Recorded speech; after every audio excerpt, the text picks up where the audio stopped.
Assalamu alaikum мекендештер. Биз будан алдында чыгарылыш чыгарганбыз. Ноокатка дом салабыз деп аракетте жүрөбүз буюрса. Көпчүлүк адамдар бизге көчөдө да суроо берет. Домду качан баштайсыңар? Документацияңар эмне болуп атат? Курулуш качан болот деген суроолорду аябай көп берип атат. Биринин колунда документ жок болот да сот процесси кетип атат экен. Бүгүнкү күнү бул инибиз келип документальный мыйзамдуу ээси мен деп атат. Өзүңүз жакшы билесиз, азыр Ноокатта население аябай көбөйдү. Жер маселеси аябай оор. Бир жаран ала албайт. Бир үйдө 3-4 бөлүп чыга турган семья жашайт. Бул жерде полный мыйзамдын эгасы бизбиз биринчиден. Инвесторлорубуз даяр бардыгы. Эгер жерибиз бүгүн бош болсо, биз документ түзөп, эртеңден дом салып кеткенге бизде мүмкүнчүлүк бар.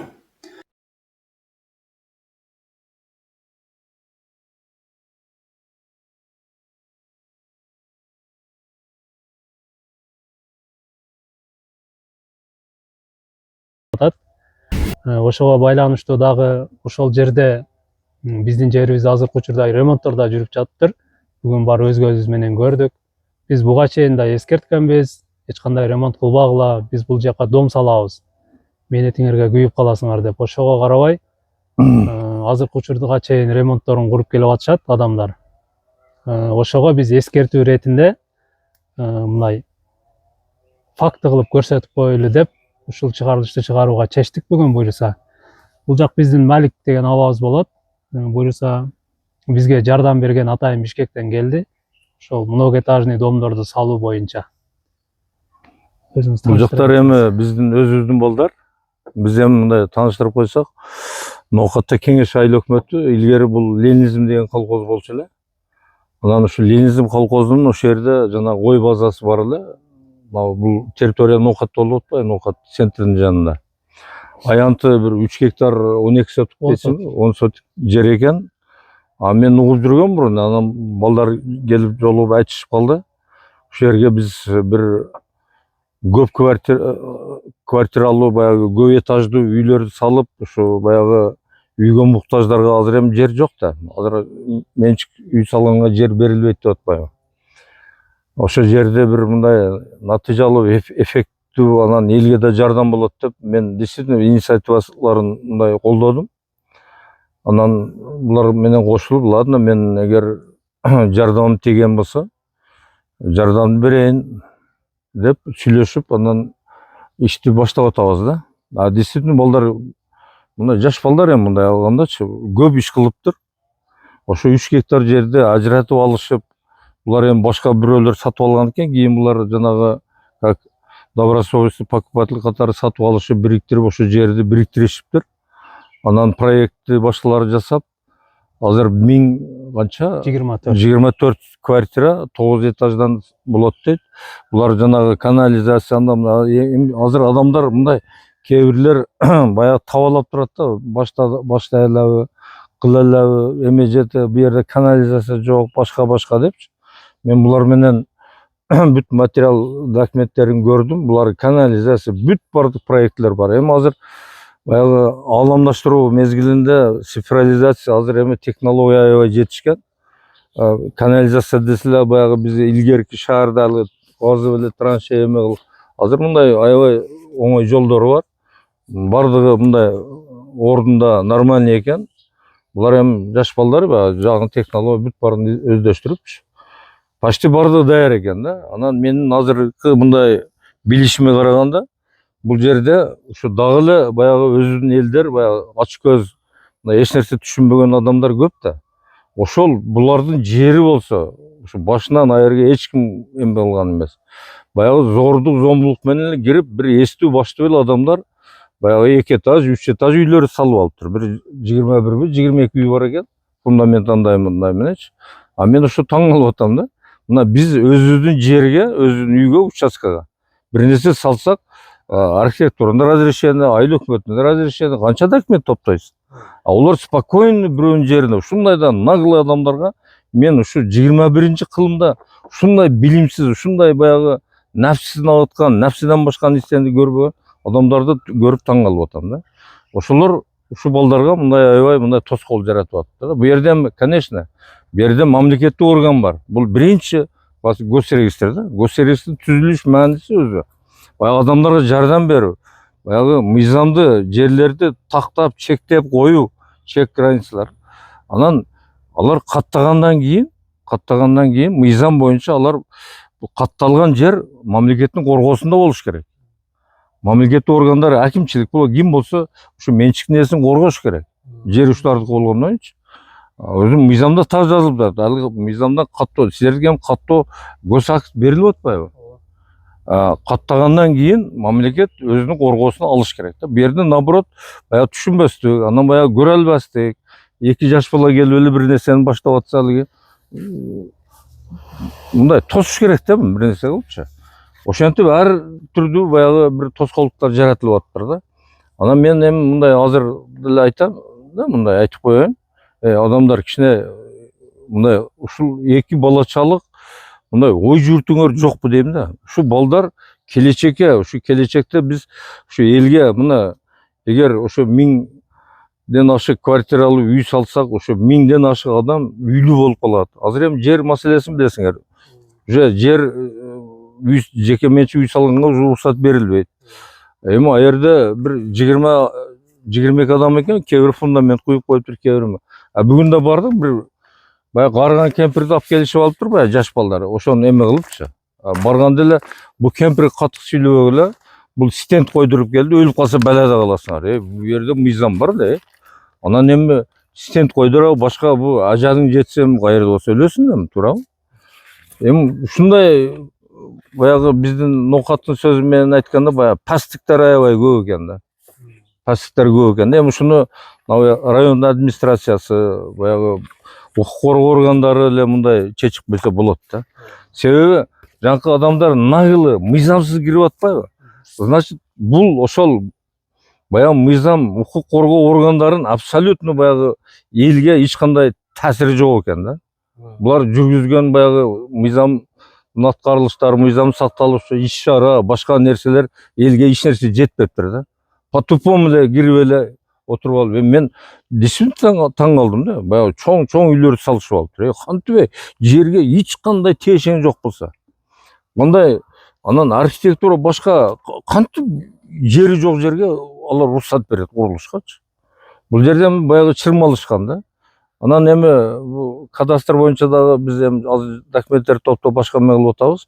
Кадастрда өтө көп кемчиликтер бар экен. Өтө кемчиликтер көп да. Себеби почти мындай дегенде мыйзам сакталбайт экен да. Мен ушу таң калыштуум да. Баягы системный деп эме кылды. Эми башка соттук иштер болуп атат. Эми олор боюнча мүмкүн отдельно дагы эме кыларбыз. Кадастрдын ишин оңдобосо, кадастр мекемеси баягы ишин мыйзамдын негизинде алып бара болсо, ушундай жок жерлерден талаш жаралып,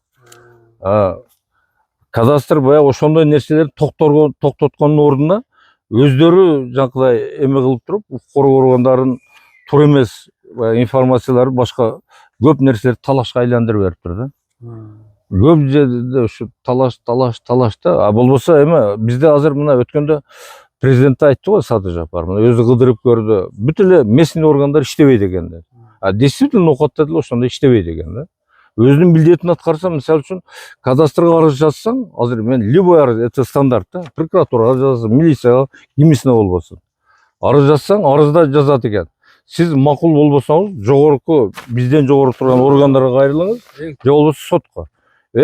Мисалы үчүн кадастр мекемеси үчүн бардык закон бар да, ага кайрылган маселени чечишке. Эмне үчүн башка одара салат да? Мисалы үчүн прокуратурага кайрылса, прокуратура чечкен маселе баягы мыйзамдар бардык толук да. Ал эч нерседен муктаж болбойт. Ошондой эле башка органдар, акимчилик, булар өзүнүн баягы чегинде, өзүнүн полномочиясынын чегинде мыйзамдарды так чечип үйрөнүш керек да. Булар ушундай болуп калыптыр азыр, алги переходной период бир иш жаңышылган жерлерде ушундай болот. Биз эгемендүү мамлекет болгонубузга уже 35 жыл болду да. Мындай кадрларга мындай конкретно коюп туруп, маселе чечпегенде алар неместен ээлеп отурат да.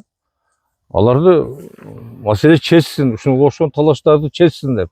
Менин көз карашымда, эгер мамлекеттик органдар заинтересован болсо, акимчилик болупчу, навлиш давно эле башталмак да. Наоборот, олар жол жигит келчи. Ишин кайсы стадияда, кайерine жардам керек деп сурап туруш керек эле. Ана жанагы киргенде, алар кандай кирип алды, укук коргоо органдары, чакырчы, келип, баягы тергөө, башка бүт полномочия бар да жетерлик. Мыйзамдар бар, мыйзамдын чегинде чечиш керек да. Себеби бизде ушундай привычный болуп калыптыр.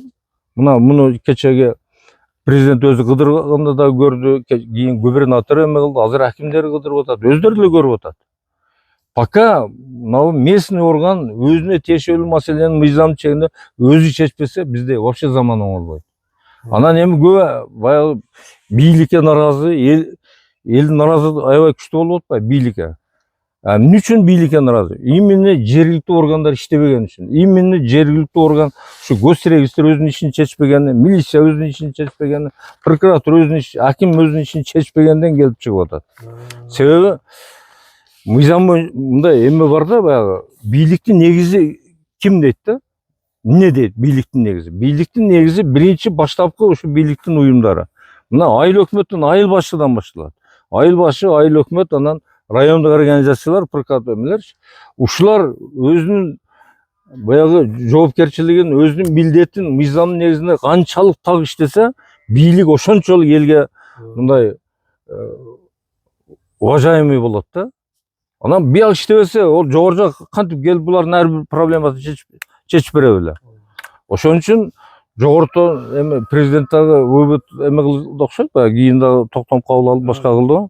Мыйзам чыгарды. Мыйзам чыгарып, жергиликтүү бийликтерди күчөтүш керек башка. Азыр мына тур бийликти десимдүү күчөтүш керек. Даже ушундай критерий коюш керек. Ушу мыйзамдуу кайрылып атабы, чечпедиби? Ошо эгер сигнал түшсө, ошого чара көрүш керек. Кызматтан алыш керек, же болбосо ошо кызматтан келбей турган. Бул ким болбосун? Милиция, прокуратура кимиси? Эми болбосо эч бала чечпей отуруп, айлык алып, интрига кылып коюп отура береби? Азыр ушул жерде эле ушул интрига да, мына. Барды кылып атат. Ушул малга чейин мына мен айтсам жалган болбос, мына подтвердить. Баягы эч кандай жардам алган жоксуң да, туура? Жок. Только онун кем, мунун кем, андай. Анан бу жерде жанагы эме ушул жер өзү негизи бул биздин айыл өкмөткө караган. Илгери Ленинизм колхозу. Эми кандайдыр себептер менен азыр Зулпиев айыл өкмөт. Бу жерде али месяц эме бар да. Кээ бир алги тупой мындай эмелер ушуну эме кылат да. Ол биздин жер экен, ол жер өзү эменики болгон эмес да. Биздин жерди салып ала берсе болот дейлеп депчи. Эми качанга чейин биз 35 жыл эгемендүүлүк мамлекет түзүп, мамлекетте жашап атабыз да. Кичине бир баягы деңгээлибизди да кичине көтөрүшүбүз керек да. Анан эми 22 адам эми фундамент башка койгондар менен 22 экен да. Ошол эми эс акыл жок адамдар экен. Ошол эми карасаң 1000 адамга квартира берейик десе отурат э. Азыр мына 20 мына жерде мына полный биз списокторун таптык да. Мына жалпы 24 адам, бирок бунун ичинен бирөөнү чийип салдык. Бул просто пустой жерде элеген, калганы 23 адам бар да, 3 гектар жердечи. Бирок эми 23 адам болгондо мынаны караң. Мына бирөө бул уже жашабайт. Мына 2 салган үйү. Мына 3, мына 4, мына 5, мына 6, мына фундамент 7. Бул пустой жер экен. Бул 8. Бул пустой жер. Бул 9. Бул 10. 11. Мына 12 адам да. Жашабаганы өзү жалпы 24 болуп атат бул жерде. Бунун бирөөсү жашабайт, 23. Ошодон 12 адам пустой жерде эле талашып атат да. Калганы ошондо бул жакта 11 адам жашайт. 11 адам жашайт. 11 адамга биз жерди эч качан бөлүп берип койбойбуз. Ким келсин, ким келбесин, ачыгын айтайлы. Анан мына өзүңүз айткандай эле апаңа бар, атаңа бар деп, мына многоэтажный дом чогултканга мына элге түшүнүктүүрөөк болсун. Жалпы 16 документ кетет экен многоэтажкагачы. Акыркысы мына проект эскизной бизде бар. Мына кадастрдын кордундусун алдык. Булар да каршы эмес. Гипроземдикин алдык. Мына эң бизге керектүүлөр. Анан архитектураныкы. Архитектураныкын дагы алдык. Жалпы бизде азыр өзүбүздүн проекти менен 4 документ чогулду. 2 документти биз Зулпиев айыл өкмөтүнө арыз жазып таштадык. Айылдык кеңештерден бизге токтом керек экен, согласие. Плюс Жердин трансформациясы боюнча. трансформациясы боюнча сунушу керек экен. Азыр өнүгүп аткан заманда канализация бар. Көп болсо бир 50 000 60 000 куб айланып турат да күнүнө канализация. Ал таза суу кылып чыгарып коет. Ал бизге канализация эч кандай маселе эмес. Проблема эмес алчы. Анан дагы айтып кетчү нерсе, бул баса белгилеп кетчү нерсе. Бүгүн дагы абам айтты, барсак, как положено ремонт жүрүп атат. Эскерттик, буга чейин дагы эскерттик, эскертүү мусулмандын фарзы. Биз эч кандай эч кимге ал жерде жашагандарга бир сотик дагы жер бербейбиз. Оң кулагы, сол кулагы менен да угуп алсын. Бир сотик дагы жер бербейбиз аларгачы. Биз андан көрү ошол жерге многоэтажный дом салсак, 1024 квартира. Биз туура башта 12 дом тийдирганбыз. Бизде дагы бер жакта 70 сотик жерибиз бар. Ал жерге 3 та дом сыят. Нар жак бер жагы менен 15 дом батат ал жака. Эгерде ошол адамдар биз менен мына ушул адамдар дом алганга макул болбой, биз менен тоскоолдук жарата бере турган болсо, биз буларга эч кандай ал жерден бирден квартира бергенге милдеттүү эмеспиз. Биз андан көрү канчалаган адамдар көчөдө жашап жүрөт, апасынын, атасынын үйүндө жашап жүрөт, жетим, жесир балдар бар. Биз ошолорго 15-20 квартираны Алланын ыраазычылыгы үчүн биз ошолорго бергенибиз биз үчүн дагы жакшы болот, и сооп болот. Суну дагы сиңген жерге эсептейт. Туурабы? Анан эми бул жер мыйзамдан өтүп гос акт берилген жер да. Раз мыйзамдан өткөндөн кийин, катталды болгондон кийин бул менчик да. Буну мамлекет өзүнүн коргоосуна алыш керек да. Бул мамлекет органдар барды коргош керек. Анан экинчиден бу жер захват болуп атат да. Эми азыр 21-кылымда бул захват деген нерсе баягы 90-жылдары анча-мынча болгон да. Андан бери мамлекет уже мына 35-жыл мамлекет болуп турабыз да. Эми азыр бул самозахват деген бул жат нерсе да. Буга эми мына укук коргоо органдары мындай таасирлүү өздөрүнүн полномочияларын колдотуп чара көрүш керек да. Бул жерде дагы айтып кетчү нерсе, мына бизде полный госакт, мына жерде кызыл китептерибиз бар, 3 гектарга болгон бизде жеке менчик катталган, бизде кадастрда катталып турат. Бул жерде бизде эч кандай талашуу маселе эмес да бул биз үчүн. Биз тек гана выселенияга бергенбиз, азыркы учурда сот жүрүп жатат. Бу жерде талаш жок, бу жерде самозахват бар баягы. Самозахват, ооба. Баягы бир уятсыз, билимсиз адамдар кирип, ээлеп алып чыкпай атат да. Ошого жетерлик мамлекеттик органдар баягы укук коргоо органдары чара көрбөй атат деп мындай өзүнүн аты менен айт. Анан кайрылбаган жерибиз калбады да. Ооба, анан мына ушул 3 гектарда бизде жалпы, мынаны тартып коеюн. Мына 3 гектарда жалпы жашап аткан адамдардын бизде тизмеси бар. Ошо Газетага берген булар. Биз ушул жактан алып иш жүргүзүп жатабыз. Биз дагы кичпейилдүү, адамгерчиликтүү кылып атабыз. Эгерде бизден башкасы болгондо бирөөнүн жерин бастырып киргенге кайсыл статья менен канча жылга чейин? Самозахват да, бул эме да, кылмыш да, кылмыш иш.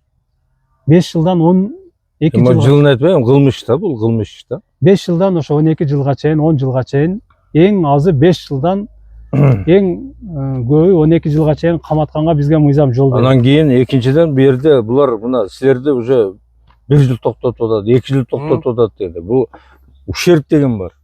Булар ущербти полный возмещать этиш керек.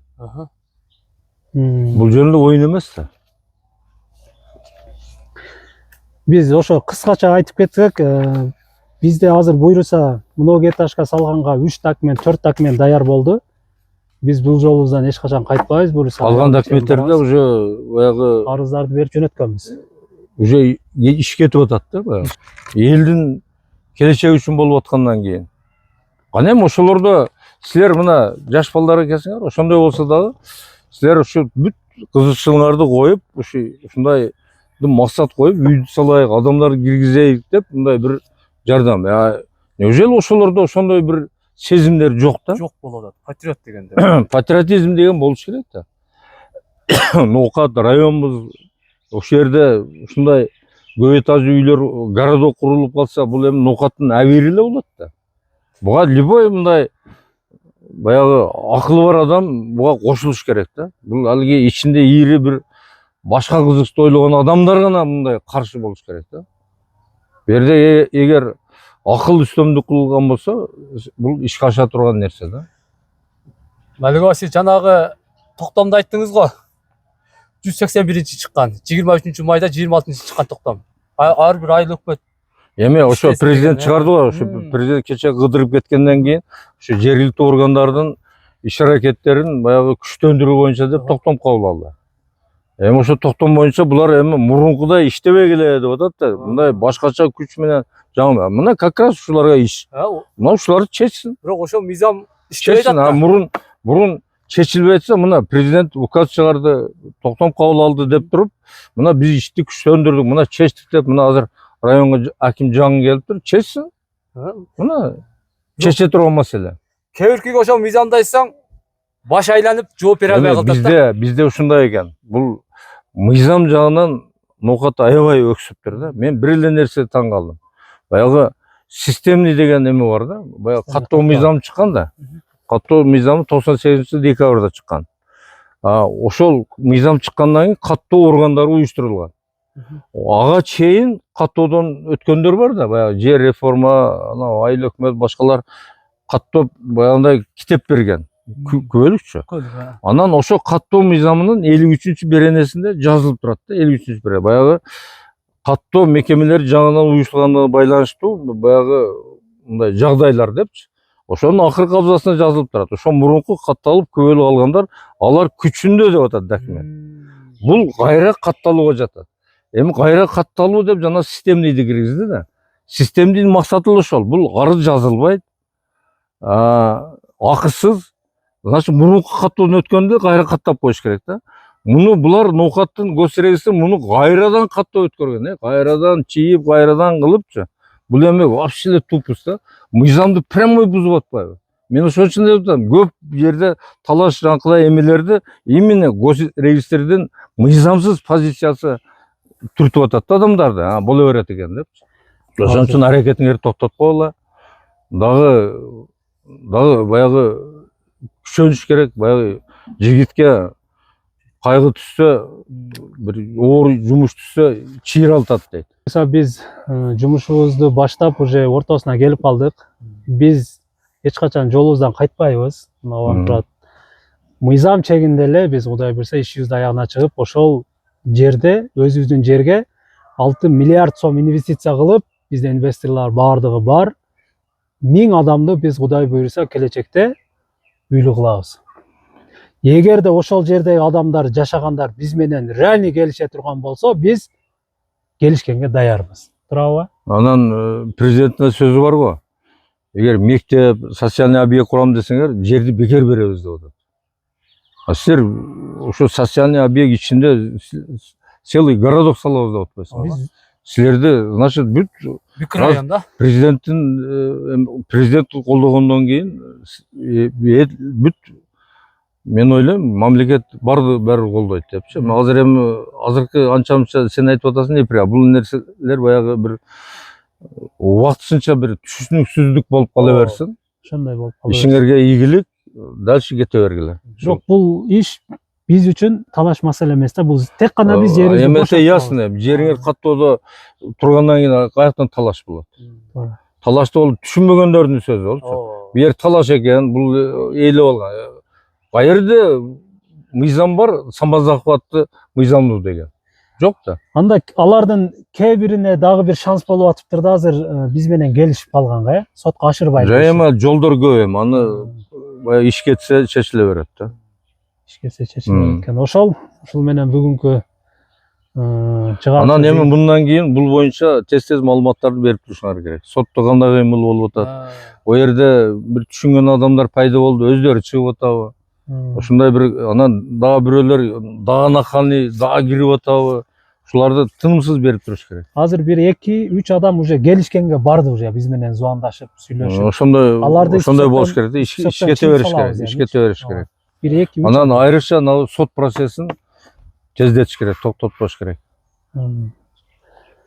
Ошол, урматтуу туугандар, буйруса биз эч качан жолубуздан кайтпайбыз. До конца ошол өзүбүздүн жерге дом салабыз. Жеңиш бизде болот. Жеңиш бизде болот. Жеңиш элдике. Жеңиш элдике, ооба. Ак ийилет сынбайт.